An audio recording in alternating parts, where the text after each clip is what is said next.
കൊച്ചി ബ്രഹ്മപുരം പ്ലാന്റിലേക്കുള്ള മാലിന്യ നീക്കത്തിൽ Kochi corporation secretary ഉൾപ്പെടെ 9 പേർക്കെതിരെ പോലീസ് കേസെടുത്തു.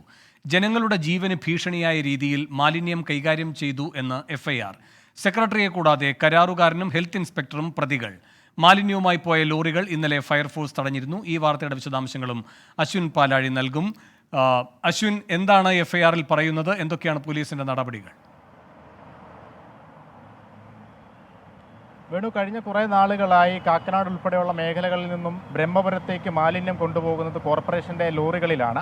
ആ ലോറികൾ ആവശ്യമായ സുരക്ഷാ ക്രമീകരണങ്ങൾ ഇല്ലാതെയാണ് സർവീസ് നടത്തുന്നതെന്നുള്ള പരാതി ഏറെ നാളുകളായി ഉയരുന്നുണ്ട്. അതായത് ഈ മാലിന്യം വഹിക്കുമ്പോൾ അതിൻ്റെ പിന്നിലൂടെ മാലിന്യ ജലമടക്കം റോഡിലേക്ക് വീഴുന്നത് പതിവായിരുന്നു. ആ വെള്ളത്തിൽ തെന്നി ഇരുചക്ര വാഹന യാത്രികർ വീഴുന്നതും അപകടമുണ്ടാകുന്നതും പതിവായിരുന്നു. ഇത് പതിവായതോടെ ഇന്നലെ ഫയർഫോഴ്സും ഒപ്പം നാട്ടുകാരും ഈ വാഹനം കാക്കനാട് ടൗണിൽ തടഞ്ഞിടുന്ന ഒരു സംഭവം ഉണ്ടായിരുന്നു. 7 വാഹനങ്ങളാണ് ഇന്നലെ തടഞ്ഞത്.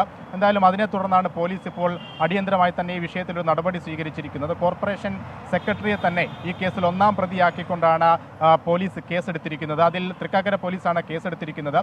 ജനങ്ങളുടെ ജീവന് അപായകരമായ രീതിയിൽ മാലിന്യം കൈകാര്യം ചെയ്തു എന്നുള്ളതാണ് പ്രധാനമായും പോലീസ് ചേർത്തിരിക്കുന്ന വകുപ്പ്. ഒപ്പം IPC 269, കേരള പോലീസ് ആക്ടിലെ 118 ഈ വകുപ്പുകൾ കൂടി ചേർത്തിട്ടുണ്ട്. ഒപ്പം ഈ വാഹനങ്ങളുടെ ഡ്രൈവർമാരെയും കേസിൽ പ്രതിയാക്കി ചേർത്തിട്ടുണ്ട്.